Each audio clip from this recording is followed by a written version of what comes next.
வணக்கம் and welcome to my channel. This is Afreen. So இந்த வாரம் நம்ம பார்க்க போகிறது ஒரு சம்மர் ஸ்பெஷல் ரெசிபி அப்படின்னு சொல்லலாம்.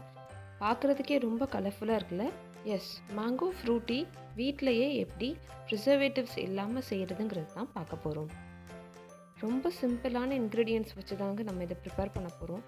பட் கேன்டு ஃப்ரூட்டியில் இருக்கிற டேஸ்ட் அப்படியே இதில் கிடைக்கிது. ட்ரஸ்ட் மீ, கண்டிப்பாக ட்ரை பண்ணி பாருங்கள். நம்ம வீடியோ பிடிச்சிருந்தா கண்டிப்பாக லைக் பண்ணுங்கள், சப்ஸ்கிரைப் பண்ணி ஃப்ரெண்ட்ஸ் அண்ட் ஃபேமிலியோட மறக்காமல் ஷேர் பண்ணுங்கள். ஸ்கிப் பண்ணாமல் ஃபுல் வீடியோவும் பாருங்கள். ரொம்ப ஷார்ட் அண்ட் சிம்பிளாக தான் நான் இதை ஷேர் பண்ணியிருக்கேன். நமக்கு எந்த மாம்பழம் பிடிச்சிருக்கோ அந்த மாம்பழம் வச்சே ட்ரை பண்ணலாம். நான் கிளிமூக்கு மாம்பழமில் தான் ட்ரை பண்ணேங்க. ரொம்ப நல்லா வந்தது. 2 பழுத்த மாம்பழமாக எடுத்துக்கிறேன். அரை மாங்காய் வேணும். ஸோ இந்த காயில் அரை காய் மட்டும் யூஸ் பண்ணிக்க போகிறேன். சுவைக்கு ஏற்ப இனிப்பு சேர்த்துக்கலாம். நான் ஒரு 8 டேபிள் ஸ்பூன்ஸ் வரைக்கும் சுகர் ஆட் பண்ணியிருக்கேன். மாம்பழத்தில் இருக்கிற தோலை எடுத்துகிட்டு உள்ளே இருக்கிற ஃப்ளெஷ்ஷை மட்டும் தான் நம்ம யூஸ் பண்ண போகிறோம். ஸோ அதை தனியாக செப்பரேட் பண்ணி எடுத்துகிட்டு சின்ன சின்ன ஸ்லைஸாக அதை கட் பண்ணி வச்சுக்கோங்க. ஸோ இங்கே பார்த்தீங்கன்னா நான் நல்ல பழுத்த பழம் யூஸ் பண்ணுறேன். நீங்கள் அரை வெட்டு பழம் யூஸ் பண்ணிங்கன்னா ஃப்ரூட்டியோட டேஸ்ட் உங்களுக்கு கிடைக்காது. ஸோ எந்த வெரைட்டி ஆஃப் மாம்பழம் யூஸ் பண்ணாலும் நல்ல பழுத்த பழமாக பார்த்து எடுத்துக்கோங்க.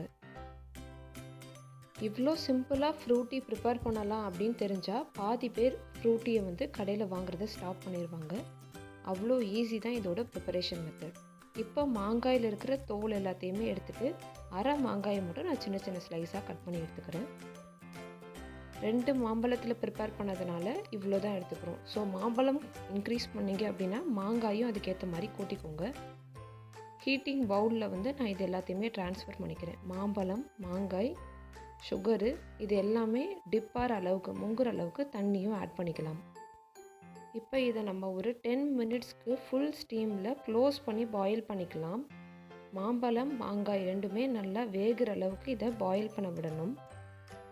அப்பப்போ ஓப்பன் பண்ணி லைட்டாக மிக்ஸ் பண்ணி விட்டுக்கோங்க.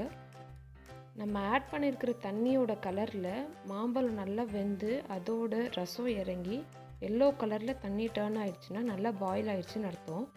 இப்போ இதில் இருக்கிற எக்ஸஸான வாட்டர் எல்லாத்தையும் ரிமூவ் பண்ணிவிட்டு மேலே இருக்கிற ஃப்ளெஷ்ஷை மட்டும் வச்சுக்கிறோம்.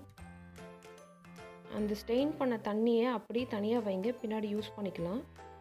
மேலே இருக்கிற ஃப்ளெஷ்ஷை பிளெண்டரில் போட்டு நல்லா இந்த மாதிரி அரைச்சி எடுத்துக்கோங்க. நம்ம அரைச்சி எடுத்துக்கிட்டதை ஒரு சீவில் போட்டு அதை நல்லா இந்த மாதிரி வடிகட்ட போகிறோம். பிகாஸ் நார் மாதிரி ஏதாவது இருந்துச்சு அப்படின்னா அதெல்லாம் மேலே தங்கிடும். இந்த நார் எல்லாத்தையுமே நம்ம வீசிடலாம்.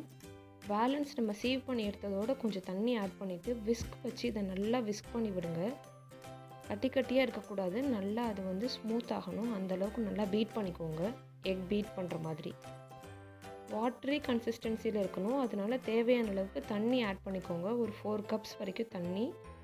அது கூடவே நம்ம ஆல்ரெடி தனியாக ஸ்டெயின் பண்ணி வச்சுருந்த வாட்டர் இதவும் சேர்த்துட்டு நல்லா கலந்து பாருங்கள். இந்த மாதிரி ஒரு பதம் வர வரைக்கும் தண்ணி கலந்துக்கிட்டு இதை நம்ம ரெஃப்ரிஜரேட் பண்ணி சர்வ் பண்ணோன்னா ரொம்ப பர்ஃபெக்டான ஃப்ரூட்டி நமக்கு ரெடி. சீசனல் ஃப்ரூட்ஸை அதோட சீசனுக்கு ஏற்ற மாதிரி நம்ம பர்ஃபெக்டாக யூஸ் பண்ணிக்கணுங்க. ஸோ நம்மளோட மேங்கோ சீசனில் இந்த ரெசிபியை தவறாமல் நீங்களும் ட்ரை பண்ணி பாருங்கள். தேங்க்ஸ் ஃபார் வாட்சிங் வித் பேஷன்ஸ். இன்னொரு வீடியோவோட நான் உங்களை மீட் பண்ணுறேன். Until then, bye bye and take care.